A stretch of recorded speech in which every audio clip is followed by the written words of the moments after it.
नमस्कार, स्वागत है बच्चों आप सभी का एक बार फिर से। तो क्लास रहने वाले बच्चों हमेशा की तरह सीडीपी की ये क्लास रहेगी और आशा करता हूँ सब मज़े में होंगे। तो क्लास की शुरुआत करते हैं बिना किसी रुकावट के। तो आज हम बात जो करेंगे, आज का जो टॉपिक है हमारे पास बच्चों, हम क्या करने वाले हैं, हम पढ़ेंगे बच्चों, हम पढ़ने वाले हैं बच्चों कोलबर्ग का नैतिक विकास का सिद्धांत पढ़ेंगे और कुछ क्वेश्चन भी इससे रिलेटेड हम करेंगे। तो ऑडियो वीडियो अगर ओके है तो बताओ मुझे, क्लास की मैं करूंगा शुरुआत। तो कोलबर्ग का जो नैतिक सिद्धांत है ना बच्चों, बहुत इंपॉर्टेंट है ये भी, ठीक है। पियाजे, वाइगोत्स्की और कोलबर्ग, बहुत इंपॉर्टेंट ये रहने वाला है। तो देखो क्या हुआ। कोलबर्ग का नैतिक सिद्धांत क्या कहता है बच्चों, कोलबर्ग का जो स्टेज ऑफ मॉरल डेवलपमेंट। तो कोलबर्ग ने क्या किया है, जो नैतिकता है ना, पहली बात कुछ बातें याद रखना। पहले तो तुम्हें ये पता होना चाहिए भाई नैतिकता क्या है, ठीक है। नैतिकता क्या होता है बच्चों, सही और गलत का पता लगाना ही नैतिकता है भाई। सही और गलत का पता लगाना ही नैतिकता है। नैतिकता जन्म से नहीं होती किसी भी व्यक्ति के अंदर। जैसे जैसे आप बड़े होते हो, समाज से, अपने यारे प्यारे, आपके पड़ोस से नैतिकता आप सीखते हो। और भी कई तरीके हैं नैतिकता सीखने के, ठीक है। उसके बाद आप जो किताबें पढ़ते हो, आप मूवी देखते हो, कोई भी चीज़ आप देखते हो, तो कहीं ना कहीं से आप नैतिकता सीखते हो। तो आपका इन्वायरमेंट आपको प्रभावित करता है। कुल मिलाकर ये बात फिर से है, ठीक है। अब देखो भाई, तुम्हारे जैसे मान लो तुमने कई बार देखा होगा कि गाय गाय आ गई आपके दरवाजे के ऊपर, या कुत्ता आ गया, आपने उसको पत्थर मार दिया, तो घर वाले कहते हैं नहीं नहीं बच्चे, उसको नहीं मारना, ठीक है। उसको भी बुरा लगता है, उसको भी दर्द होता है। तो ये भी एक प्रकार की नैतिकता है। तो कोलबर्ग ने जो नैतिकता, इसने कहा भी नैतिकता एक कॉन्टिन्यूस प्रोसेस है। तो इसने 3 लेवल में डिवाइड किया है। हम पढ़ेंगे अभी तीनों लेवलों के बारे में। तो 3 लेवल में नैतिकता को डिवाइड किया है, ठीक है। 3 लेवल में नैतिकता को डिवाइड किया, और हर एक लेवल के दो दो स्टेज है, यानी टोटल 6 स्टेजेस हैं। 3 लेवल 6 स्टेजेस। बहुत इंपॉर्टेंट बात इन्होंने कहा है कि जो डेवलपमेंट है ना, वो move step by step. Development धीरे धीरे होती है, ठीक है। स्टेप बाय स्टेप होगी, यानी कि एक दिन में आप पूरे डेवलप हो जाओगे, ठीक है। 9 स्टेज कैन बी स्किप्ड। और जो इन्होंने स्टेज बताई है, आप किसी भी स्टेज को स्किप नहीं कर सकते, छोड़ नहीं सकते। या छोटी क्लासों में नहीं होते भाई, चलो नर्सरी छुड़वा दो इसकी, सीधा इसको पहली क्लास में डाल दो, ऐसा नहीं कर सकते आप। विकास क्रमबद्ध होता है, कोई चरण छोड़ा नहीं जा सकता बच्चों। और जो कोलबर्ग है ना, तुम्हें पता है कि भाई जो नैतिकता का सिद्धांत इससे पहले किसने, पियाजे महोदय ने भी दिया था। पियाजे ने पहले दिया था नैतिकता का सिद्धांत, ठीक है। स्वायत्त नैतिकता और पर नैतिकता, ऐसी दो प्रकार की नैतिकता पियाजे ने बताई थी। तो नैतिकता का सिद्धांत, ठीक है, पियाजे ने भी दिया है, कोलबर्ग से पहले दिया है। तो हमने क्वेश्चन भी किया था, सबसे पहले नैतिकता का सिद्धांत किसने दिया, जिन पियाजे ने दिया था, ठीक है। तो ये जो कोलबर्ग थे, ये पियाजे से बच्चों क्या थे, प्रेरित थे। तो इसीलिए लिख रखा है इंस्पायर्ड बाय पियाजे थ्योरी। तो पियाजे की थ्योरी से इंस्पायर्ड थे। तो पियाजे के सिद्धांत से ये प्रेरित थे बच्चों। कौन, कोलबर्ग, ठीक है, डन है। तो एक एक करके हम इनके बारे में बात करेंगे। अब देखो क्या है बच्चों, हिंज डेलिमा। तो एक मॉरलता को बताने के लिए एक कहानी, एक हिंज नामक एक व्यक्ति है। डेलिमा का मतलब क्या होता है बच्चों, दुविधा। अभी मैं कुछ वर्ड बताऊंगा तुम्हें। डेलिमा का मतलब होता है दुविधा। तो ये कहानी तुम्हें पता होनी चाहिए क्या है, हिंज डेलिमा। हिंज एक व्यक्ति का नाम है बच्चों, ठीक है। जिन बच्चों ने पढ़ा है उन्हें पता होगा, हिंज डेलिमा का यहाँ पे यूज़ किया था उन्होंने। तो हिंज डेलिमा क्या है बच्चों, हिंज एक व्यक्ति है, इसकी पत्नी बीमार है। इसकी पत्नी को एक विशेष प्रकार की दवाई चाहिए, और वो दवाई बच्चों केवल एक व्यक्ति के पास है, जिस व्यक्ति ने वो दवाई बनाई, और वो व्यक्ति उस दवाई को काफ़ी महंगा बेचता है, ठीक है। तो मान लो वो दवाई आपकी 200 रुपये की है, तो वो व्यक्ति उसे 2000 रुपये में बेचता है, ठीक है। 2000 रुपये में बेचता है। तो हिंज के पास इतने पैसे नहीं कि वो दवाई खरीद सके। तो अब हिंज दुविधा में फंस गया है कि भाई अगर दवाई नहीं देगा तो बीवी मर जाएगी, और दवाई के उसके पास पैसे नहीं है, तो दूसरा तरीका है वो चोरी करे। तो इसी को डेलिमा कहता है, दो चीज़ों में से एक आपको करनी है, ठीक है। बीवी भी बचानी है, और बीवी को बचाने के लिए दवाई खरीदने के पैसे नहीं है, ठीक है।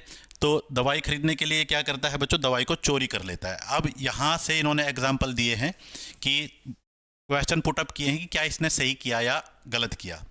तो अब इन्होंने अलग अलग एज में नैतिकता अलग अलग तरह की होती है ये बताया है, ठीक है। तो ये थोड़ी सी कहानी है, तुम्हें पता होना चाहिए, ठीक है।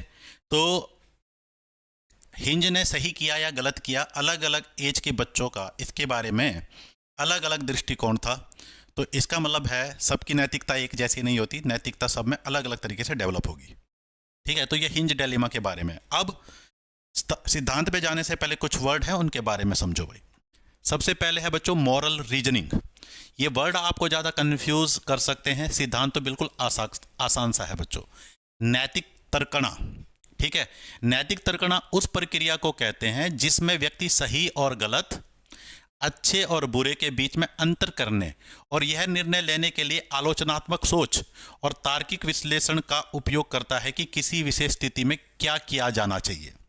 तो मॉरल रीजनिंग का मतलब है कि तुम्हारे सामने कोई भी समस्या आई तो उस समस्या में तुम सोचोगे कि क्या करना चाहिए।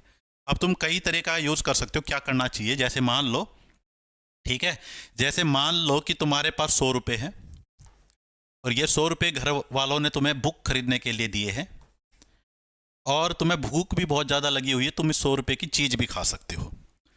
तो अब तुम्हें क्या करना चाहिए, ये सोचने की जो प्रोसेस है इसको ही हम कहते हैं मॉरल रीजनिंग। मॉरल रीजनिंग बच्चों, ठीक है। तो तर्कणा क्या होती है, उस प्रक्रिया को कहते हैं जिसमें व्यक्ति सही और गलत, अच्छे और बुरे के बीच में अंतर करने के लिए आप सोचोगे भाई क्या चीज़ सही है, क्या गलत है, क्या अच्छा है, क्या बुरा है, ये देखने के लिए आप सोचोगे। अब ये कैसे सोचोगे, आपकी नैतिकता के आधार पर। सबकी नैतिकता अलग अलग है। कुछ बच्चों को 100 रुपये दिए गए हैं, कुछ बच्चे तो कहेंगे कोई बात नहीं एक दिन भूखा रह लूँगा, बुक ही खरीदूंगा मैं। कुछ बच्चे कहेंगे यार बुक तो कोई बात नहीं, पहले चीज़ खा लेता हूँ। ठीक है, तो इसको कहते हैं बच्चों मॉरल रीजनिंग। जब भी कोई समस्या आपके सामने आएगी, कोई भी चीज़ आपको करनी है, तो आप अपने नैतिकता के आधार पर सोचोगे। तो सोचने की जो प्रोसेस है उसको मॉरल रीजनिंग कहते हैं, क्या डिसीजन लेनी है आपको। ठीक है, हाँ। तो सबकी मॉरल रीजनिंग एक जैसी नहीं होगी। हो सकता है जो काम तुम्हारे लिए बुरा हो किसी और के लिए अच्छा हो, कोई काम तुम्हारे लिए अच्छा हो और के लिए बुरा हो। तो ये बात ध्यान रखना, moral reasoning person to person vary करेगी। ठीक है, तो सोचना भाई, सीधी सी बात है। अब क्या है बच्चों, मॉरल जजमेंट। मॉरल जजमेंट नैतिक निर्णय। ठीक है, नैतिक निर्णय का अर्थ है रीजनिंग के बाद व्यक्ति का लिया गया निर्णय। अभी तक तो यहां देखो, रीजनिंग में तो आप सोच रहे थे क्या करूं, 100 रुपये आपके पास है, बुक खरीदूं या चीज खाऊं, ये जो आप ये सोच रहे हो ये मॉरल रीजनिंग है। तर्क कर रहे हो अच्छे और बुरे पर। अब जब डिसीजन ले लोगे आप तो इसको कहेंगे जजमेंट, मॉरल जजमेंट। तो आपने डिसीजन लिया कि भाई 100 रुपये घर वालों ने बुक खरीदने के लिए दिया, मैं तो बुक ही खरीदूंगा या बुक ही खरीदूंगी, तो इसको कहते हैं मॉरल जजमेंट। तो मॉरल रीजनिंग के बाद जो आप निर्णय लेते हो उसे मॉरल जजमेंट कहते हैं। मॉरल रीजनिंग के बाद जो आप जजमेंट लेते हो उसे क्या कहेंगे, मॉरल जजमेंट। ठीक है, मॉरल जजमेंट क्यों है, नैतिकता के आधार पर आपको जजमेंट लेना है। ठीक है, उसके बाद है बच्चों मॉरल बिहेवियर। अब मॉरल बिहेवियर बहुत इंपॉर्टेंट चीज है बच्चों। इसका अर्थ ये आपका वास्तविक बिहेवियर है बच्चों, आप निर्णय कैसे लोगे। देखो आपने नैतिकता के अंदर पढ़ा हुआ है, देखो मैं बिल्कुल देखो सभी ने बात पढ़ के नैतिकता की बात है, मॉरल एजुकेशन। ठीक है, गवर्नमेंट ने अनिवार्य कर रखा है कि भाई छोटी क्लासों को मॉरल एजुकेशन पढ़ाओ। अब आपने मॉरल एजुकेशन में पढ़ा चोरी नहीं करनी चाहिए, गलत काम नहीं करने चाहिए, नकल नहीं करने चाहिए, ठीक है, असहाय की सहायता करनी चाहिए, ये सारी चीज़ें तुमने पढ़ रखी है। लेकिन आपका व्यवहार बिल्कुल मॉरल एजुकेशन के अकॉर्डिंग हो, जो आपने पढ़ा है वैसा संभव नहीं है। ठीक है, तो कोलबर्ग कहते हैं कि व्यक्ति का जो एक्चुअल में व्यवहार होता है ना, उसके अंदर कई चीजें हैं। उस पर समाज का दबाव होता है। ठीक है, उसके अंदर समाज का दबाव होता है। कई बार कोलबर्ग कहते हैं कि जब हम निर्णय लेते हैं, व्यवहार करते हैं, तो हमारे अंदर साहस की कमी हो जाती है। ठीक है, पारिवारिक दबाव हो सकता है। तो कई प्रकार के दबाव होते हैं जो आपके आचरण को प्रभावित करते हैं। तो जो आपने नैतिकता पढ़ी है, कोई जरूरी नहीं आप वैसा ही आचरण करो। ठीक है, जैसे तुमने पढ़ा है कि भाई एग्जाम में नकल करना बुरा है, एग्जाम में नकल करना बुरा है भाई, ठीक है, लेकिन घर वालों ने कह रखा बेटे अगर अब की बार पास नहीं हुआ ना, घर नहीं घुसने दूंगा या घर नहीं घुसने दूंगा, मम्मी पापा ने कहा। तो अब तुम क्या करोगे, ये तुम्हें पता है नकल करना गलत है, लेकिन फिर भी तुम सामने वाले की कॉपी करोगे क्योंकि तुमने पढ़ा नहीं है। तो यहां पे तुम्हारा व्यवहार और मॉरल नैतिकता में फर्क आ गया। तो इसका अर्थ है कि किसी नैतिक स्थिति में व्यक्ति का वास्तविक व्यवहार कैसे करोगे, पढ़ा क्या है, नैतिकता क्या है, ये तुम नहीं सोचोगे। व्यवहार अलग हो सकता है। ठीक है, मनमाने जो ये हमेशा कह रहा है कि हमेशा सच बोलो, क्या पता टाइम आने पर उसे ही झूठ बोलना पड़ जाए। व्यवहार हमेशा रीजनिंग से मेल नहीं खाता, रीजनिंग से मेल नहीं खाता भाई। ठीक है, आपने सोचा कि भाई आपने मॉरल रीजनिंग की, भाई ये चीज़ गलत है, लेकिन फिर भी आपने वो काम कर लिया। तो व्यवहार आपका कोई ज़रूरी नहीं कि मॉरल रीजनिंग से भेद खाए। मॉरल रीजनिंग से भेद खाए। कई बार ऐसा होता है, ठीक है। तो व्यक्ति सही जानता है पर फिर भी गलत करता है। कई बार व्यक्ति को पता है कि ये चीज़ें गलत है लेकिन फिर भी वो गलत करता है। तो व्यवहार आपका मॉरल रीजनिंग के अकॉर्डिंग हो, ये कोई ज़रूरी नहीं है, हर एक का व्यवहार अलग अलग हो सकता है, ठीक है। तो मैंने आपको एग्जाम्पल दे दिया कि आपकी जो मॉरल रीजनिंग है, आपने मॉरल रीजनिंग की, भाई कोई भी समस्या आपके सामने आई और आपको लगा कि ये चीज़ गलत है, ये चीज़ गलत है, ठीक है, लेकिन फिर भी आपने कर दिया, तो व्यवहार आपका मॉरल रीजनिंग से मैच नहीं कर रहा है, नैतिकता धरी की धरी रह गई, ठीक है। ऐसा क्यों है? आदमी का व्यवहार नैतिकता से मैच क्यों नहीं खाता? पढ़ा तो तुमने कुछ और है, करते तुम कुछ और हो। क्योंकि कोलबर्ग क्या कह रहा है कि व्यक्ति के ऊपर कई प्रकार का दबाव है, समाज का दबाव है। अगर तुम अच्छे नंबर नहीं लाए तो पड़ोसी कहेंगे किसी काम का नहीं, नालायक है, पढ़ता तो है नहीं। तो ये दबाव है, घर वालों का दबाव है। कई बार क्या होता है, सास की कमी होती है। अब जैसे मान लो तुम मार्केट में गए और किसी असहाय बच्चे को 4-5 गुंडे मार रहे हैं। अब ये तुम्हारी मॉरल नैतिकता कहती है असहाय की मदद करो, लेकिन तुम्हें पता है वहाँ तुम्हारे अंदर साहस नहीं आएगा। तुम्हें पता तुम पंगे लेने गए, तुम्हारी ही पिटाई हो जाएगी, ठीक है। तो मॉरल बिहेवियर आपकी मॉरल नैतिकता से अलग हो सकता है, मॉरल नैतिकता से अलग हो सकता है। क्या ये बात तुम्हें समझ आई?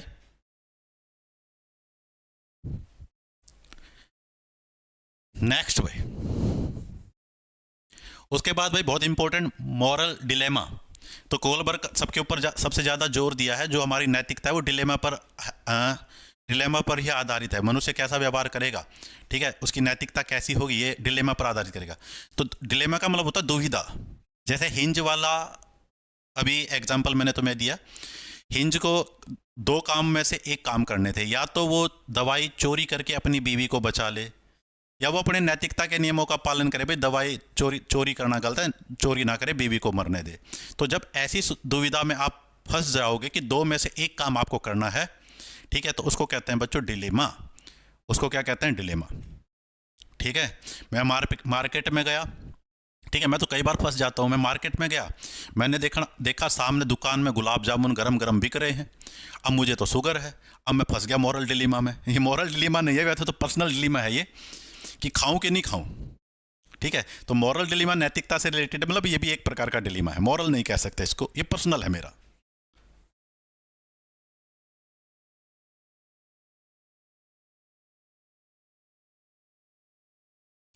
ठीक है। तो जिस भी एग्जाम में आपके साइकोलॉजी आती है ना बच्चे, सबकी तैयारी आपकी यहां से हो जाएगी, ठीक है।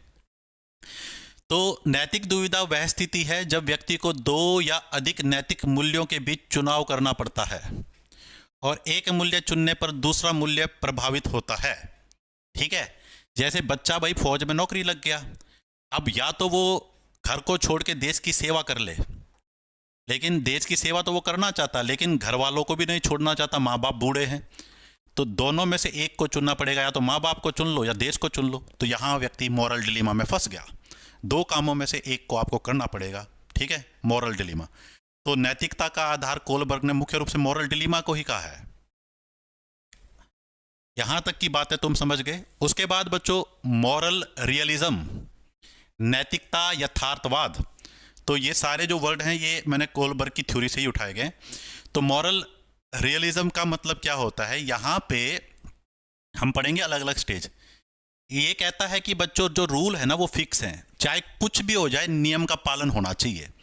रूल फिक्स है, परमानेंट है, क्रिएटेड बाय हायर अथॉरिटी, उन्हें हायर अथॉरिटी बड़े लोगों ने बनाया, उनको तोड़ना नहीं है। ये कहता है मॉरल रियलिज्म। तो जब बच्चा एक एज पढ़ेंगे अभी हम, वहां पे मॉरल रियलिज्म का गुण होगा।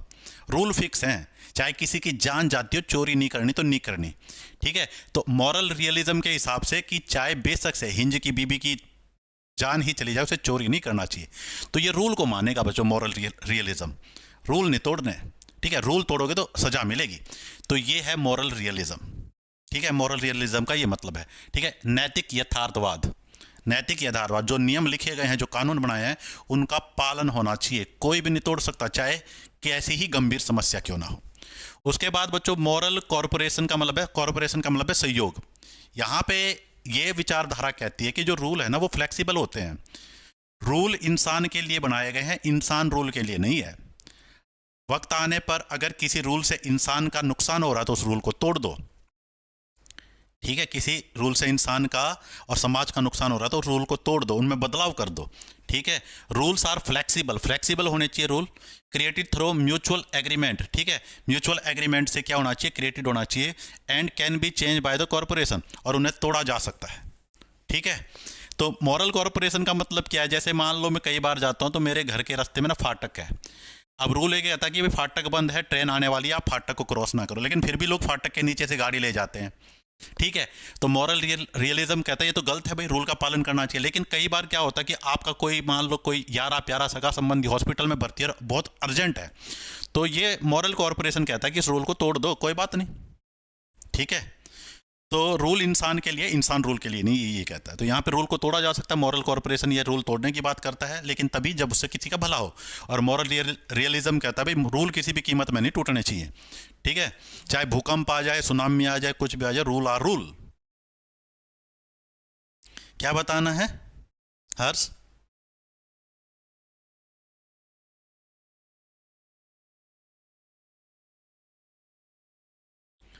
चलो, तो अब आते हैं बच्चों कोलबर्ग का नैतिक विकास का सिद्धांत। तो इन्होंने 3 लेवल में डिवाइड किया है। पूर्व पूर्व पारंपरिक स्तर, प्री कन्वेंशनल लेवल, पहला लेवल है ये, लेवल 1। पारंपरिक स्तर, कन्वेंशनल लेवल, लेवल 2। और उत्तर पारंपरिक स्तर, post conventional level, level 3। 3 level में डिवाइड किया गया है। हर एक लेवल के 2 स्टेज हैं, तो टोटल 6 स्टेजेस की हम बात करेंगे।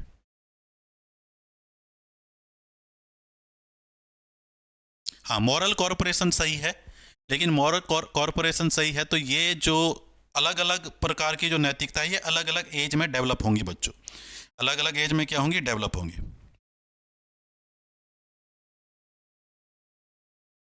ठीक है, अब देखो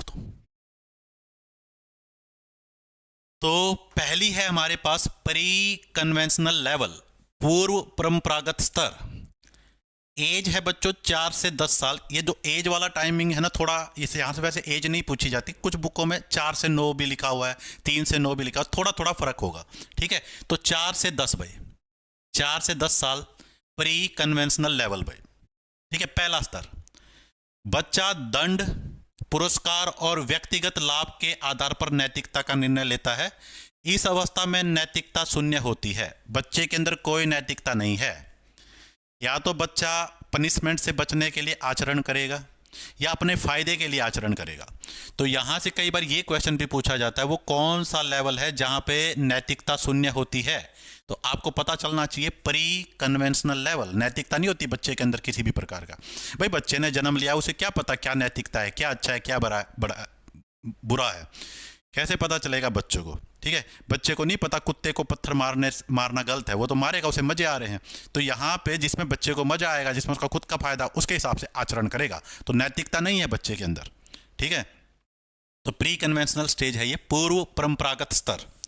इसको 2 भागों में बांटा गया है। पहला है ओबीडेंस एंड पनिशमेंट। ओबीडेंस एंड पनिशमेंट, ये स्टेज के नाम आपको बिल्कुल याद रखने पड़ेंगे। क्वेश्चन स्टेज 1, स्टेज 2, स्टेज 3 ऐसे भी आ सकते हैं। ठीक है, तो पहली स्टेज है ओबीडेंस एंड पनिशमेंट ओरिएंटेड, आज्ञाकारिता और दंड आधारित उन्मुखीकरण। यानी बच्चा क्या करेगा, राइट और क्या सही है क्या गलत है, ये इस बात पर निर्णय लेगा कि क्या चीज करने से उसको दंड मिल रहा है।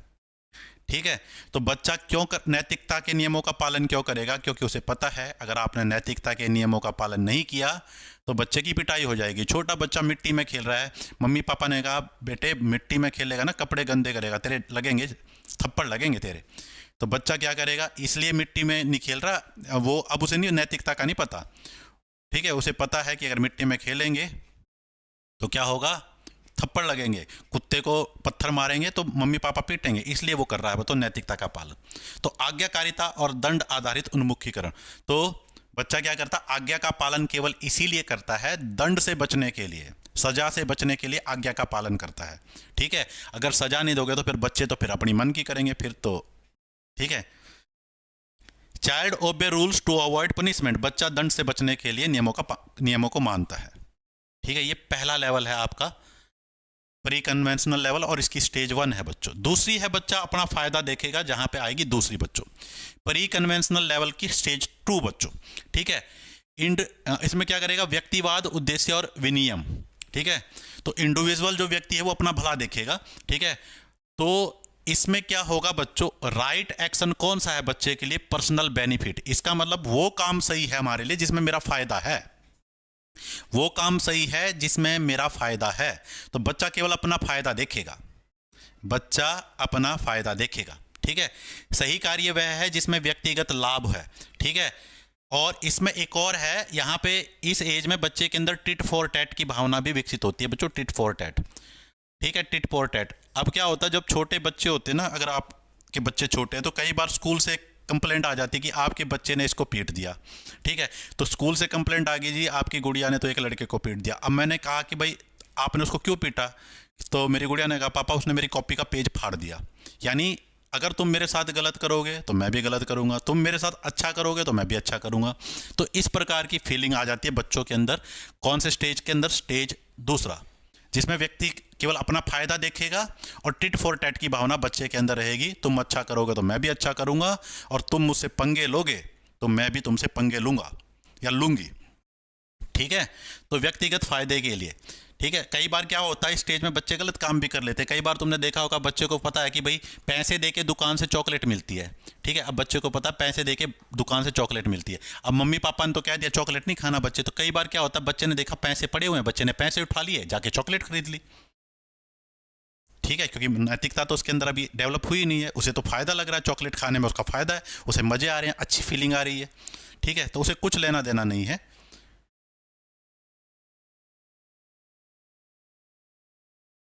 डन।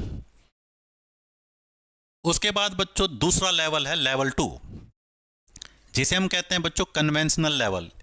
पहले वाला परी, बाद वाला पोस्ट, बीच वाला कन्वेंशनल, परंपरागत स्तर बच्चों। इसमें एज जो होती है बच्चों 10 से 13 साल होती है, 10 से 13 साल। कुछ बुकों में 10 से आपको 16 साल भी मिलेगी। ठीक है, तो 10 से 13 साल इसमें एज होती है।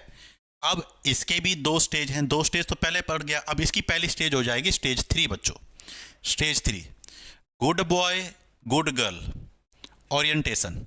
इसमें अच्छा लड़का और अच्छा लड़की बनने की भावना बच्चे के अंदर आएगी। और जो ये स्टेज 3 है ना, सबसे ज़्यादा क्वेश्चन इसी से पूछे जाते हैं, जो मेरा एक्सपीरियंस कहता है।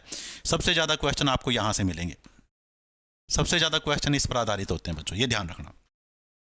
तो जब बच्चा थोड़ा बड़ा हो गया, 10 साल से बड़ा हो गया, तो वो चाहता लोग उसकी इज्जत करें, उसको अच्छा समझें। तो वो आचरण ऐसा करेगा, अच्छा लड़का अच्छा लड़की बनने वाला आचरण करेगा। ठीक है, तो स्टेज 3 जो है, इसमें क्या होगा, right behaviour to gain praise and the approval. प्रशंसा और स्वीकृति पाने के लिए, प्रशंसा का मतलब लोग उसकी तारीफ करें, स्वीकृति का मतलब जो उसने कह दिया वो सही है, ये पाने के लिए वो वैसा ही व्यवहार करेगा। Want other to think he she is good. और दूसरों को ये चाहता है कि वो सोचें कि मैं अच्छा इंसान हूँ। बच्चा चाहता है कि दूसरे उसके बारे में ये सोचें कि वो एक अच्छा इंसान है। ठीक है, तो ऐसा व्यवहार बच्चा करेगा। इसे कहते हैं बच्चों कौन सी stage, good boy good girl orientation. Conventional level की पहली स्टेज, लेवल स्टेज 3। लेवल दूसरा, पहली स्टेज यानी हो गई स्टेज 3। ठीक है, अब समझो बच्चों, तो तुमने देखा होगा क्लास के अंदर कई बच्चे होते हैं जो टीचर का हर कहना मानते हैं, तो वो इसी स्टेज में है, गुड बॉय गुड गर्ल। ठीक है, टीचर ने कह दिया पानी ले आओ तो सबसे पहले जाके पानी ले आएंगे, टीचर ने कह दिया डंडा ले आओ तो सबसे पहले खड़े हो जाएंगे, डस्टर ले आओ सबसे पहले खड़े हो जाएंगे। तो वो इस स्टेज के अंदर है। तो यहाँ पे बच्चा चाहता है कि लोग उसको अच्छा समझे, घर वालों का भी सारी बात मानता है ताकि घर वाले उसकी प्रशंसा करें, यार हमारा लड़का तो हीरा है, हीरा एक नंबर का है। ठीक है, पड़ोसी भी उसकी तारीफ करे तो पड़ोसियों के भी काम कर देता, जब बेटा टमाटर लिया तो भाग के जाएगा। हाँ भाई तीनों लेवल के लिए तुम यहाँ पढ़ सकते हो, सारे कंसेप्ट में क्लियर करवाऊंगा, लेवल भूल जाओ तुम। ठीक है, ठीक है। ज्यादातर बच्चों क्या होता है, बच्चा चाहता है कि लोग उसकी प्रशंसा करें, तो कई बार वो मजबूरी में भी ऐसा व्यवहार करता है, कोई जरूरी नहीं कि उसका मूड कर रहा हो। अब मान लो एक लड़की है, जैसे लड़की को मम्मी ने कह दिया बेटा घर में पोछा मार दे, अब उसका मूड नहीं कर रहा पोछा मारने का, लेकिन वो फिर भी मारेगा ताकि मम्मी उसकी प्रशंसा करे। ठीक है, अब ठंड में तो दिखावा भी हो सकता है, यहाँ पे कोई ज़रूरी नहीं कि उसका मन ही कर रहा हो, काम करने का किसका मन करता है, लेकिन वो चाहता है कि लोग उसे अच्छा समझें, इसी प्रकार वो व्यवहार करता है। कई बार तुमने देखा होगा, हमें भी कई बार दिखावा करना पड़ता है ना। अब मान लो किसी की, तुम सर्दी का मौसम है, तुम्हें शादी में जाना, तुम्हारा मूड नहीं है शादी में जाने का, ठीक है, लेकिन तुम कहे यार लोग बुरा मान जाएंगे यार, हमारी जब शादी हुई थी भाई की तो यार उनका सारा परिवार आया, जाना तो पड़ेगा, तो दिखावा भी करना पड़ता है, ठीक है। हाँ, प्रशंसा पाने के लिए दिखावा भी हो सकता है, ठीक है। ज़्यादातर दिखावा दिखावा भी हो सकता है। कई बार भैया कुछ ऐसे काम होते हैं जिनमें आपका इंटरेस्ट है, वो तो आप वैसे ही कर दोगे, जिनमें इंटरेस्ट नहीं वो दिखावे के लिए करोगे, लेकिन आप चाहते हो कि लोग आपको अच्छा समझे, ठीक है। इसका बाद जो जो दूसरा है, एक और बात याद रखना बच्चों, पहला लेवल जो था लेवल वन जो है, वहां पे बच्चे के अंदर नैतिकता नहीं है। ये बात याद रखना, थोड़ा सा इनको याद रखोगे ना तुम आसानी से आंसर दे पाओगे। नैतिकता नहीं है। लेवल 2 है बच्चों, लेवल 2 जो लेवल 2, वहां पे जो नैतिकता है ना वो समाज के हिसाब से चलेगी, वो समाज के लिए नैतिकता का पालन करेगा, समाज के अनुसार वो नैतिकता का पालन करेगा।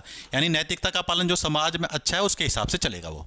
और जो लेवल 3 आएगा ना, लेवल 3, उसमें बच्चा खुद निर्णय लेगा क्या सही है क्या गलत है। तो लेवल 1 नैतिकता नहीं है, लेवल 2 समाज के अकॉर्डिंग वो काम करेगा, और लेवल जब 3 थोड़ा बड़ा हो जाएगा बच्चा, तो क्या चीज़ अच्छी है क्या चीज़ बुरी है उसका निर्णय वो खुद लेगा। बेशक से वो चीज़ गलत हो, उसका मन कह रहा करने का तो वो करेगा। अभी हम लेवल 3 पढ़ेंगे। ये बात समझ गए तुम? आगे चलो भाई। तो कन्वेंशनल लेवल 2 का स्टेज दूसरी, यानी टोटल आ गई स्टेज नंबर 4 बच्चों, लॉ एंड ऑर्डर ओरिएंटेशन, ठीक है, कानून और व्यवस्था उन्मुखीकरण। तो इसमें जो समाज के नियम कानून है उन पे बच्चा ध्यान देगा।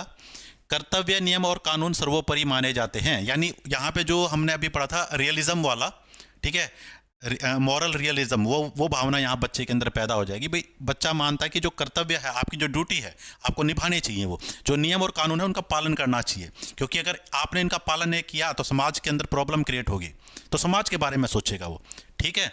सही कार्य वह है जो सामाजिक व्यवस्था को बनाए रखे। तो सामाजिक व्यवस्था को जो बनाए रखे वो कार्य सही है। समाज के मतलब समाज के अंदर जो नियम है उनका पालन करेगा। समाज के अंदर चोरी करना गलत है तो वो भी कहेगा चोरी करना गलत है, ठीक है। समाज के अंदर निर्दोष, ठीक है, कमजोर व्यक्ति को पीटना गलत है तो उसके अकॉर्डिंग भी गलत है। लाल बत्ती होने पर, ठीक है, लाल बत्ती होने पर क्रॉस करना गलत है तो उसके अंदर गलत है, ठीक है।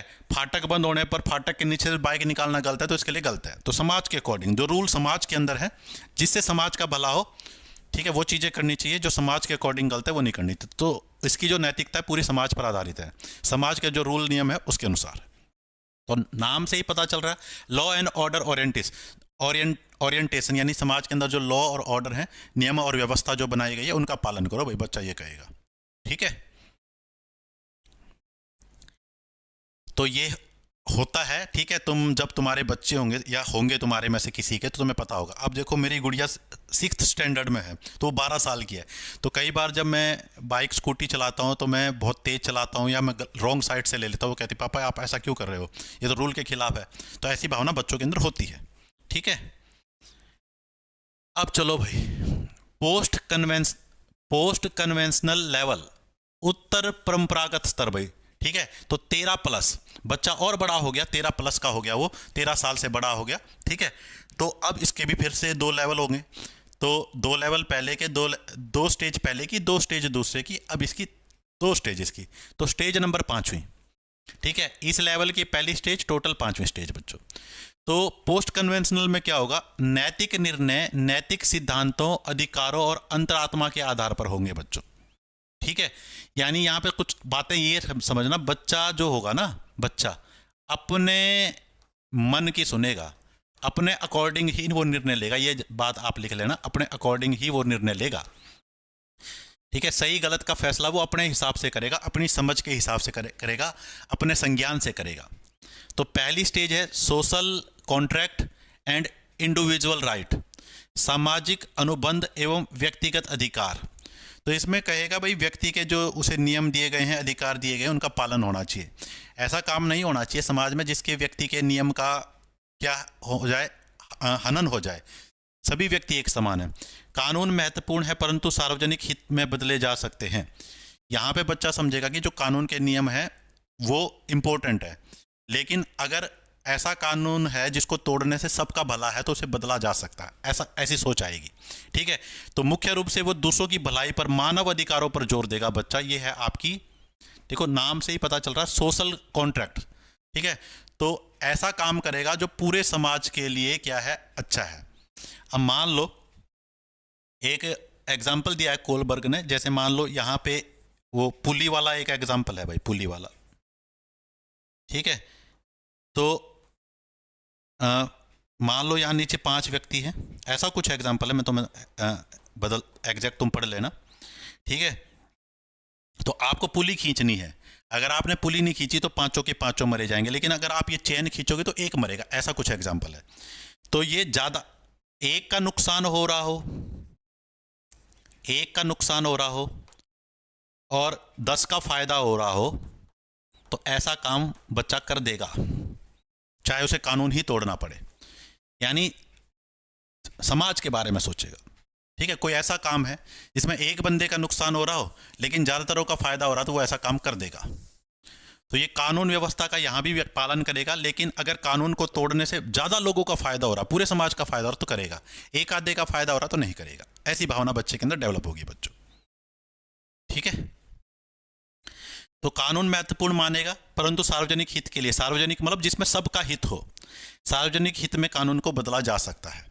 सार्वजनिक हित में सबका कानून, सार्वजनिक हित के लिए कानून बदला जा सकता है। ठीक है, तो मानव अधिकारों पर जोर देगा, मानव के अधिकार की वो बात करेगा। स्टेज बच्चों 5, लास्ट स्टेज है बच्चों यूनिवर्सल एथिकल प्रिंसिपल। ये सबसे हायर लेवल की नैतिकता बच्चे के अंदर डेवलप हो जाएगी। सार्वभौमिक नैतिक सिद्धांत, this is the final stage where the individual act according to his her own moral principle. अपने हिसाब से काम करेगा। यह अंतिम चरण है जहां व्यक्ति अपने स्वयं के नैतिक सिद्धांतों के अनुसार कार्य करेगा। ठीक है, यहां समझो, यहां व्यक्ति को जो अच्छा लगेगा वो अपने बिहाफ पे करेगा। अब जैसे देखो भाई, तुम्हारा दोस्त है, तुम्हारा दोस्त है, दोस्ती में ही ऐसा ज़्यादातर होता है, तुम्हारा दोस्त कोई गलत काम कर रहा है। ठीक है, तुम्हारा दोस्त कोई गलत काम कर रहा है। अब तुम्हारे दोस्त ने गलत काम करने आ गए और तुम्हारे दोस्त को 10 बंदे पीटने आ गए। ठीक है, लड़कों के साथ ऐसा होता है, 10 बंदे इसको पीटने आ गए। दोस्त ने तुम्हें फ़ोन कर दिया, ठीक है, कि भाई मेरी हेल्प करने आ। अब दोस्त ने गंदे काम किए थे, गलत काम किए थे, इसलिए उसको पीटने आ गए बंदे। एक तरीके से तुम्हारा दोस्त की हेल्प करना गलत है, लेकिन तुम दोस्त के बारे में सोचोगे, तुम अपने हिसाब से सोचोगे। भाई अगर तुम्हारी दोस्ती पक्की है, लंगोटिया यार हो तुम, तो तुम 10 दोस्त की मदद करने जाओगे, बेशक से दोस्त गलती क्यों ना हो। ऐसा होता है ना कई बार। तो जो भी आपको सही गलत, व्यक्ति केवल अपनी सुनेगा, जो उसका मन करेगा। क्रांतिकारी विचार पैदा होंगे बच्चों, क्रांतिकारी विचार पैदा होंगे। ठीक है, तो जो हमारे, तुमने देखा होगा जब आज़ादी की लड़ाई के लिए छोटे छोटे जो बच्चे थे, उन्होंने वो देश के लिए फांसी पे चढ़ गए, तो उनके अंदर इसी प्रकार की नैतिकता थी, देश के लिए कुछ करना है। तो जिसके लिए ठान लिया कुछ करना है तो करेंगे, चाहे वो गलती क्यों ना हो। ठीक है, तो आजकल लोग देश के लिए तो नहीं करते, लेकिन दोस्ती में, अभी भी दोस्ती में लोग ऐसा कर देते हैं। तो दोस्त की हेल्प करनी है, चाहे दोस्त गलती क्यों ना हो। तो मतलब आप अपने बिहाफ पे डिसाइड करोगे क्या सही है क्या गलत है। ठीक है, तो ये लास्ट स्टेज है बच्चों। तो ये 6 की 6 स्टेज हमने पढ़ ली है बच्चों। अब बच्चों कोलबर्ग का जो सिद्धांत है बच्चों, इसकी आलोचनाएं भी हुई हैं। ठीक है, कुछ आलोचक हैं कोलबर्ग के, मेनली एक आपका मेंशन किया हुआ है बुक में। तो एक महिला है बच्चों, गिलिगन। ठीक है, तो इसने कोलबर्ग के सिद्धांत की आलोचना की है। इन्होंने क्या कहा कि जो ये कोलबर्ग का सिद्धांत है ना, ये पुरुष केंद्रित है, पुरुषों पर आधारित है। ठीक है, महिलाओं के बारे में नहीं सोचा गया इसमें। कोलबर्ग ने न्याय आधारित नैतिकता पर जोर दिया है, जबकि महिलाएं केयर बेस्ड मोरालिटी अपनाती हैं, जिसे उन्होंने देखो क्या कहा, इसका मतलब क्या है। जो पुरुष होते हैं ना, देखो एक मैं बिल्कुल बेस्ट एग्जांपल दूंगा। देखो 2 लड़के लड़ रहे हैं, ठीक है, और यहां से पिता आया, पिता आ गया। ठीक है, पिता आया। अब आपके लड़के की गलती है, ठीक है, आपके लड़के की गलती है, और पड़ोस के लड़के के साथ, ये पड़ोस का लड़का इसके साथ लड़ रहा है। अब पड़ोस पिता के पहले पूछेगा किसकी गलती है, तो पिता ने दोनों की बात सुनी, से पता चल गया मेरे लड़के की गलती है। तो पिता क्या करेगा, अपने लड़के को डांटेगा, पिता अपने लड़के को डांटेगा, क्योंकि न्याय के हिसाब से काम करते हैं ना पुरुष, तो पुरुष ज़्यादा ये करेंगे। लेकिन अगर माता आ गई माता आ गई, तो माता तो बच्चों केयरिंग होती है, उसे जिससे प्रेम है ना उसकी गलती नहीं दिखेगी। माता को कभी भी अपने बच्चे की अपनी गलती नहीं दिखेगी, चाहे बेशक से अपने बच्चे की गलती हो, माता पड़ोस वाले को ही डांटेगी। तो ये बात यहां कहने की कोशिश कर रहा है ये।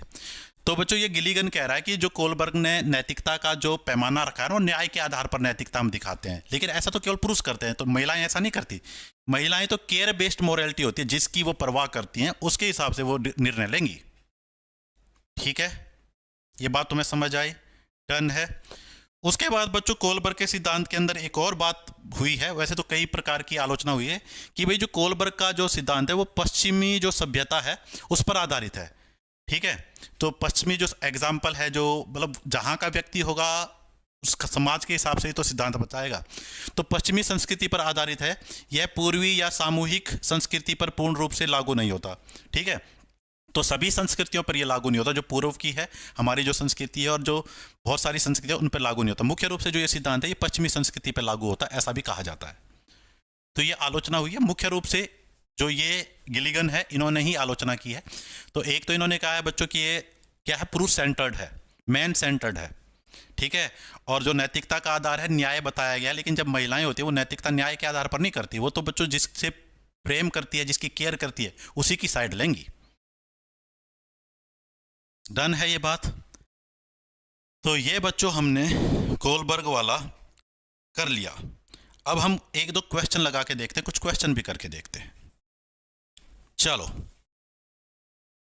ठीक है, तो स्टेज 5 जो है आपकी सोशल कॉन्ट्रैक्ट ओरिएंटेशन का मुख्य फोकस क्या है? जो कोलबर्ग की स्टेज 5 है उसका मुख्य फोकस क्या है? What is the main focus of stage 5? व्यक्तिगत लाभ, दंड और आज्ञाकारिता, समाज का कल्याण और लचीला नियम, दूसरों के साथ आदान प्रदान। भाई बताओ क्या आंसर देते हो तुम? स्टेज 5 का मुख्य लक्ष्य क्या है?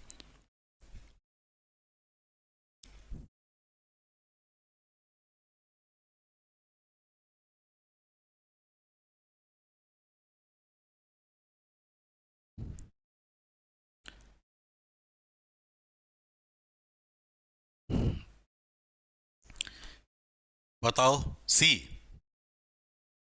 सी सी बिल्कुल, तो सी बिल्कुल सही है। स्टेज 5 में क्या कहा गया है बच्चों? ठीक है, यानी लेवल 3 का पहला स्टेज, इसमें क्या कहा है भाई? कानून व्यवस्था होनी चाहिए, लेकिन अगर पूरे समाज का भला हो रहा हो, एक का नुकसान हो, लचीलापन होना चाहिए उसमें। ठीक है, जहां सबका भला हो रहा है उसके हिसाब से में कानून बदल देना चाहिए। तो ये ऑप्शन नंबर सी बिल्कुल सही है। ऑप्शन नंबर सी बिल्कुल सही है। व्यक्तिगत लाभ स्टेज 2 है बच्चों, जहां आप अपने भले के लिए सोचेंगे, ये स्टेज 2 है। ठीक है, ये दूसरी स्टेज है, ये स्टेज 1 है। ठीक है, ये स्टेज क्या है? 1 है। अगला, कोलबर्ग के नैतिक विकास का अध्ययन किस तकनीक से किया है? Which method did Kohlberg use to study the moral development? Moral development का प्रयोग कौन सी टेक्निक से किया है? प्रयोगशाला में उसने प्रयोग किए हैं, नैतिक दुविधाओं का यूज उसने किया है, शिक्षक अवलोकन किया है उसने, ठीक है, दीर्घकालिक परीक्षण किया है। बताओ क्या बताते हो तुम?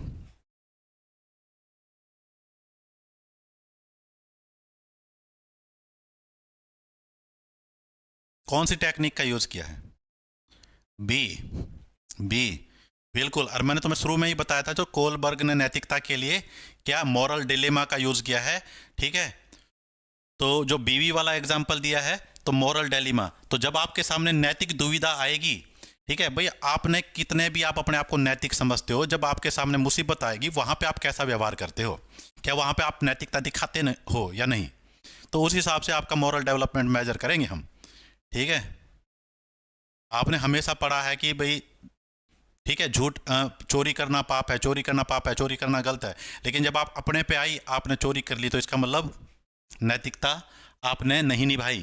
तो ऑप्शन नंबर बी इसका आंसर है। देखो भाई, कोलबर्ग के सिद्धांत की मुख्य आलोचना क्या है बच्चों? क्या आलोचना की गई है? पहली बात, यह बहुत सरल है, यह बात तो गलत होगी यहाँ तो कहीं, यह भावनाओं को महत्व नहीं देता, यह बहुत वैज्ञानिक है, यह पियाजे से प्रभावित नहीं है। तो आलोचना क्या की गई है बच्चों? तो आलोचना यही आ गई बच्चों, ये भावनाओं को महत्व नहीं देता। ठीक है, थोड़ा सा समझो, अभी तुम समझ जाओगे। भावनाओं को महत्व नहीं देता, क्यों? क्योंकि कोलबर्ग ने जो नैतिकता का सिद्धांत दिया है वो न्याय पर आधारित होना चाहिए, आपकी भावनाएं मैटर नहीं करती, इसीलिए तो आलोचना हुई है। और अभी कहा कि भाई ये पुरुष सेंटर्ड है, महिलाएं तो भावनाओं पे ज़्यादा बल देती हैं, महिलाएं तो जिसके साथ उनकी भावनाएं जुड़ी हुई हैं, जिसे वो प्रेम करती है, उसी का साइड लेंगी। तो भावनाओं की अवहेलना की गई है, केवल जो नियम बताए गए हैं वो समाज के हिसाब से और क्या सही है क्या गलत है उसके हिसाब से बताए गए हैं, नैतिकता उसके आधार पर आधारित की गई है। लेकिन नैतिकता कभी भी ऐसे नहीं चलती नियमों के अनुसार, नैतिकता भावनाओं पे भी चलती है। ठीक है, जब आपके अपने पे आएगी तो आप नैतिकता भूल जाओगे। तो बी आंसर, इसका बी आंसर सही है, भावनाओं पर आधारित है बच्चों ये। ठीक है, तो भावनाओं को महत्व नहीं दिया गया है, केवल न्याय को महत्व दिया गया है नैतिकता का निर्धारण करने के लिए। कोलबर्ग का मॉरल डेवलपमेंट किस प्रकार का होता है बच्चों? According to the Kohlberg moral development is, moral development क्या है? ठीक है, जब आपने आपका मॉरल डेवलपमेंट हो गया तो क्या हुआ आपके अंदर? मात्रात्मक होगा। ठीक है, क्वालिटी किसी चीज़ की, क्वांटिटी बढ़ेगी, मात्रा का मतलब है क्वांटिटी, किसी चीज़ की क्वांटिटी बढ़ेगी। गुणात्मक और अनुक्रमिक होगा, क्वालिटेटिव होगा और सीक्वेंशियल होगा, अनियमित होगा और परिस्थिति का आधारित होगा, सिचुएशन पर बेस्ड होगा। तो ये तो नेगेटिव है, ये भी हटेगा ये भी हटेगा, इन दोनों में से आएगा। मात्रात्मक का मतलब होता है किसी चीज़ की मात्रा जिसको हम तोल सकें वो बढ़े, तो मात्रात्मक भी नहीं आएगा। तो जो मोरल डेवलपमेंट में क्या होगा, आपके अंदर गुण विकसित होंगे तो क्वालिटी डेवलप होंगी, गुणात्मक होगा। और अनुक्रमित होगा मतलब स्टेज वाइज चलेगा। ठीक है, तो डी नहीं आएगा, डी नहीं आएगा, ऑप्शन नंबर बी आएगा, क्वालिटेटिव और सीक्वेंशियल। तो मॉरल डेवलपमेंट का अंदर मतलब है कि आपके अंदर गुण विकसित हो, आप बड़ों का सम्मान करो, झूठ ना बोलो, सदा सच्चा बोलो। ठीक है, और ये स्टेजेस वाइज चलेगा, ये नहीं कि सीधा आप एकदम पूरी तरह से मॉरली डेवलप हो जाओगे, समय लगेगा इसमें। तो ऑप्शन नंबर बी इस क्वेश्चन का आंसर है। ये देखो भाई, इसका आंसर बताओ।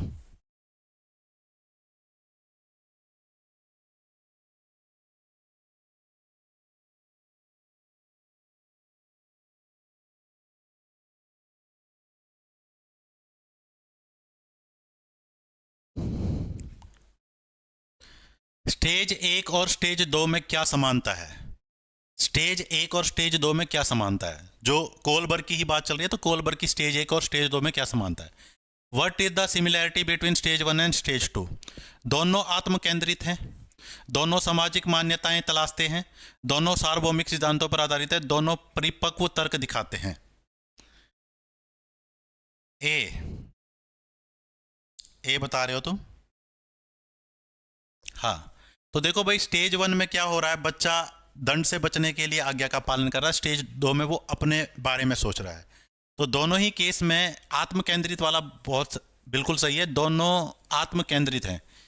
तो जो पहली स्टेज होती है बच्चों प्री कन्वेंशनल, उसमें केवल बच्चा अपने बारे में सोचता है, अपने बारे में सोचता है, नैतिकता तो उसके अंदर है ही नहीं, अपने बारे में सोचेगा, तो इसलिए आत्म केंद्रित है।